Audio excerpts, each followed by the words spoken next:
the Philippine Nurses Association, Chairperson Leticia Pugon, PNA National President Melvin Miranda. Yung 5 minutes lang namin na nakikinig sa inyo, marami na kaming ginawang plano para sa ating mga NAR.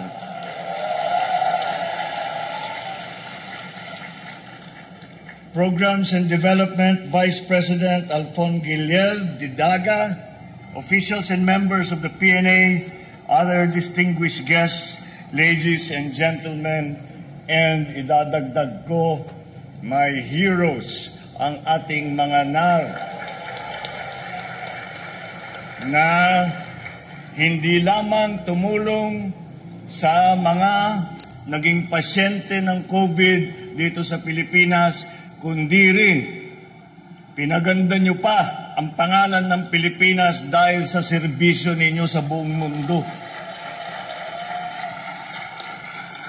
It is my honor to join. It really, naka-speech lang ito, pero ito talagang totoo. It is my honor to join all of you today in celebrating this significant milestone, the 100th anniversary of the Philippine Nurses Association and the 65th Nurses Week.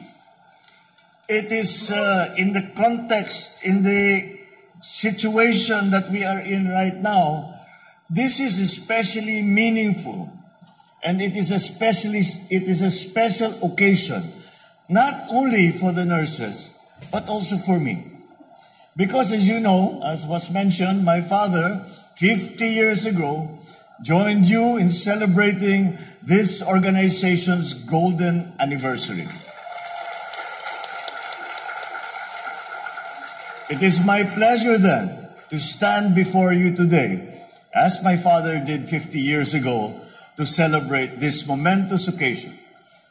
Now more than ever, with all the challenges that you have hurdled during the pandemic, I see before me a strong and capable nursing force that is at the forefront of quality and excellent care, not only here in the country, but around the world.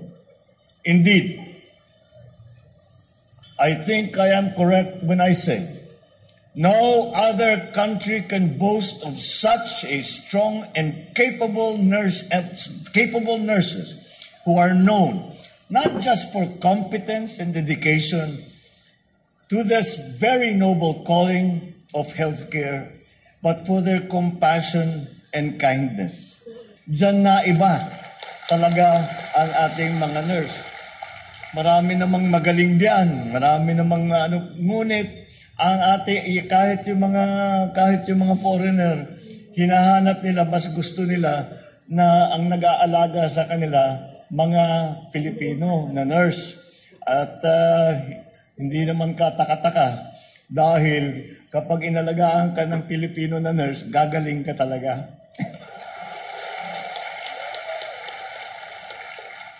I know, and I speak from personal experience. Kasi natamaan ako ng COVID-19 at maaga akong tinamaan nung Marso pa ng 2020. Wala pa tayong alam noon, kaya medyo mabigat yung naging epekto sa akin.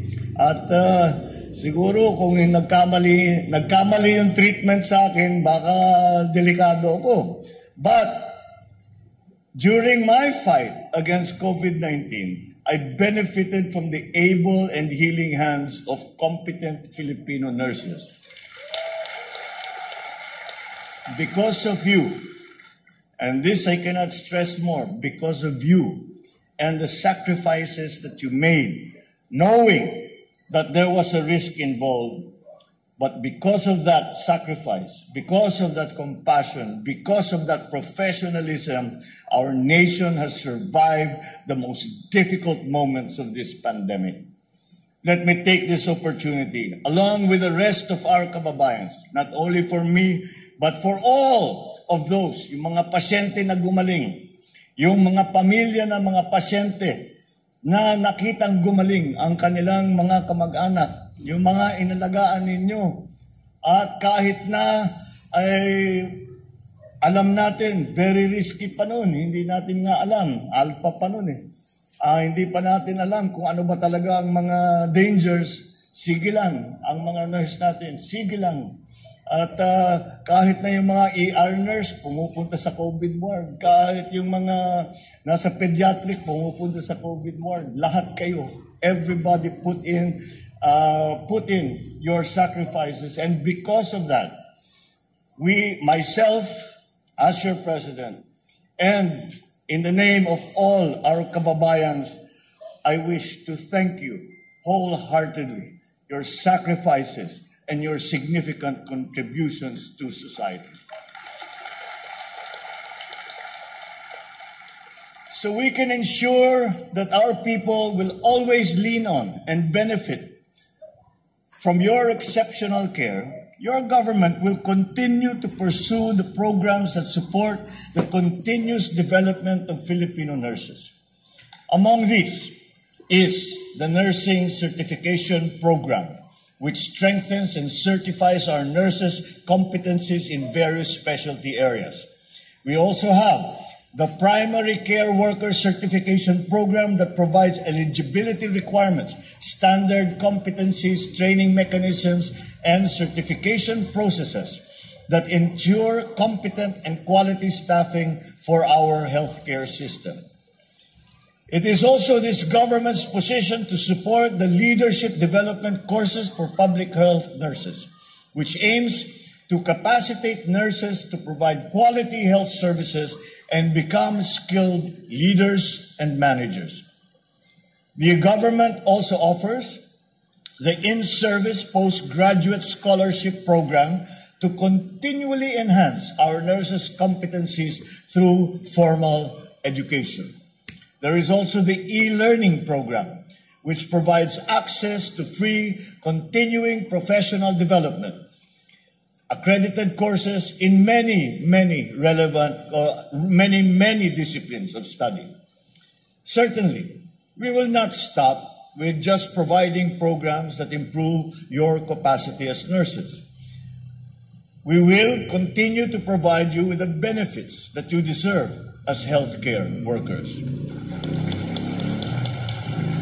As of 19 August of this year, the government has disbursed a total of 25.82 billion pesos worth of benefits to our healthcare workers, especially our nurses. These include hazard duty pay, COVID-19 sickness and death compensation, meals, accommodation, and transportation allowances, life insurance, special risk allowance, and the one COVID-19 allowance. Please know, sa palagay ko, kulang pa yan eh.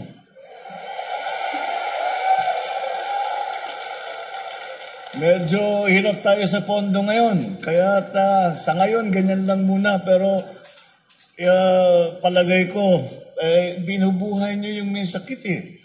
Ibang usapan yan. Walang mahirap lagyan ng balor, ng dolyar, ng piso, yung trabahong ginagawa ninyo. Dahil yung sakripisyo ninyo, hindi lamang kayo nag-aalaga ng mga pasyente, kung hindi, nung panahon na, nung kabigatan ng COVID, nung 2020-2021, kayo'y pumapasok pa rin kahit alam ninyo na high risk ang inyong trabaho, sige pa rin. At marami sa inyo ay talagang tinamaan. Marami sa healthcare workers ay nawala.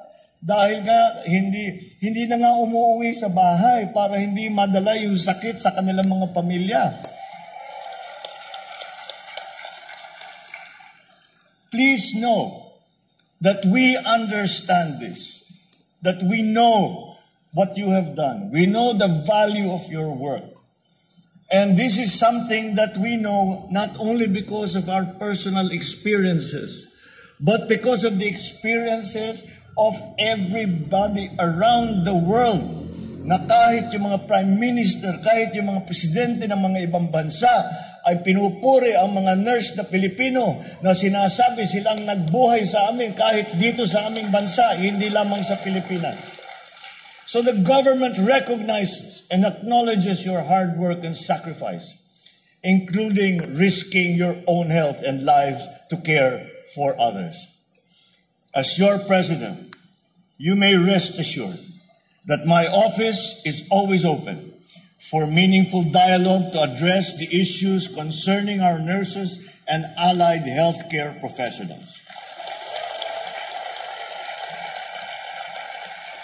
In fact, I have taken special note of the clamor to address issues in the nursing profession by the passage of the new Philippine Nursing Practice Act.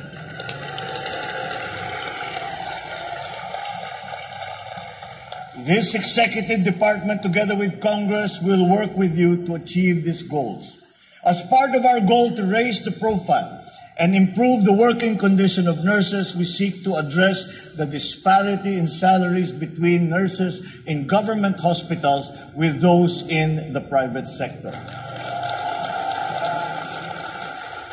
Also, we must address the uneven distribution of nurses in different areas around the country.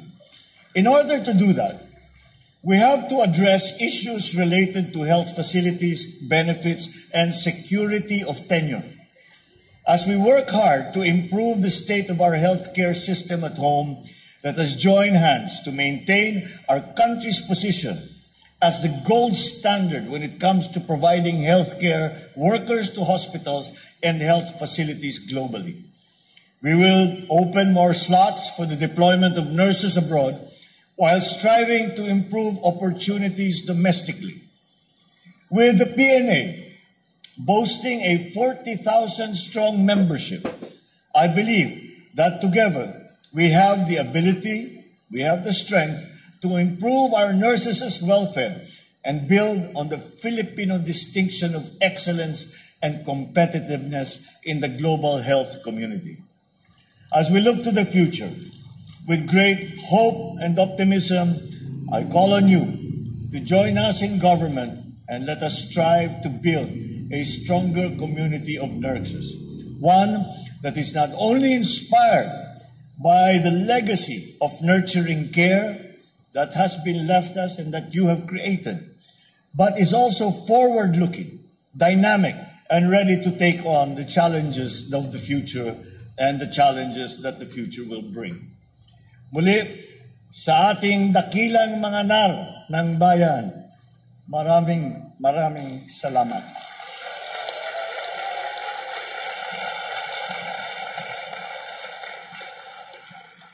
Parang pagka ako'y nagpapasalamat sa inyo, parang napakakulang ang salita.